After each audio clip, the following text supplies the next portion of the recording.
তিনজন আসামির পক্ষে ট্রায়াল করেছি। 29 নম্বর আসামি আনোয়ার পারভেজ আপেল, 8 নম্বর আসামি এএসআই আমির হোসেন, 9 নম্বর আসামি কনস্টেবল সুজন চন্দ্র রায়। ট্রাইব্যুনাল আজকে সাবস্ট্যান্স অফ দ্য জাজমেন্ট অর্থাৎ substance of the findings and operative part of the judgement বাংলায় পড়ে শুনিয়েছেন। এই যে অংশটুকু ট্রাইব্যুনাল পড়ে শুনিয়েছেন সেই অংশটুকু থেকে আমরা এই তিনজন আসামি পক্ষে লিখিত আর্গুমেন্ট বা রিটেন সাম আপ 20টি পয়েন্টের অধিক পয়েন্টে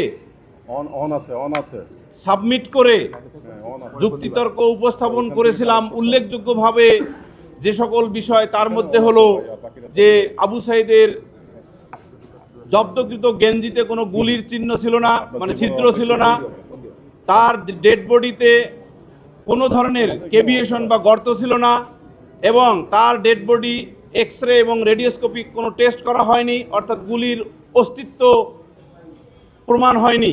একই সাথে যে 12 বোর শটগানের কার্টিজ দ্বারা তাকে গুলি করার এবং হত্যা করার অভিযোগ আনা হয়েছে প্রসিকিউশনের পক্ষ থেকে, সেই 12 বোর শটগানের কার্টিজ জব্দ করা হয়নি। উপরন্তু যে দেশ থেকে এই 12 বোর শটগান এর কার্টিজ আনা হয়েছিল, আমরা মামলার একটি পর্যায়ে আবেদন দিয়েছিলাম তা তলবের জন্য বাংলাদেশ সরকারের যে ক্রয় কমিটি আছে সেই ক্রয় কমিটি হতে, যাতে করে সংশ্লিষ্ট ম্যানুফ্যাকচারিং কোম্পানি তাদের যে টেকনিক্যাল স্পেসিফিকেশন আছে 12 বোর শটগানের, সেই টেকনিক্যাল স্পেসিফিকেশনে কি বলা আছে আমরা কিন্তু জানি না।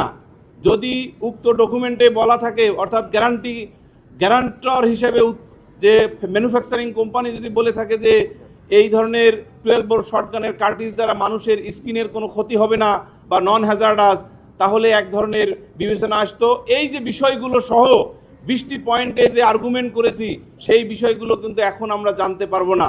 কেন জানতে পারবো না? কারণ অনারেবল ট্রাইব্যুনাল শুধুমাত্র substance of the findings as well as operative part of the judgement ঘোষণা করেছেন।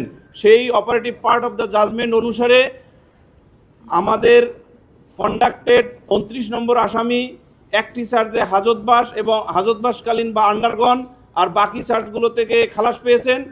আর 8 এবং 9 নম্বর আসামি মোট 5টি চার্জে অভিযুক্ত হয়ে ট্রায়ালের সম্মুখীন হয়েছিলেন। তার 4টি চার্জ হইতে 2 জনে খালাসপ্রাপ্ত হয়েছেন। মাত্র একটি চার্জে তাদের 2 জনকে মৃত্যুদণ্ডে দণ্ডিত করা হয়েছে। আমরা ট্রাইব্যুনালের আপাতত উক্ত রায়ে সংক্ষুব্ধ প্রত্যাশার নিরিখে, যেহেতু আমরা প্রত্যাশা অনুযায়ী খালাস পাইনি, আমরা রায়ের কপি অর্থাৎ পূর্ণাঙ্গ রায়ের কপি হাতে পেয়ে পুঙ্খানুপুঙ্খ বিশ্লেষণ করে মহামান্য আপিল বিভাগে দায়ের করে আপিল শুনানি অন্তে খালাস পাবো বলে দৃঢ়ভাবে বিশ্বাস করি ইনশাল্লাহ।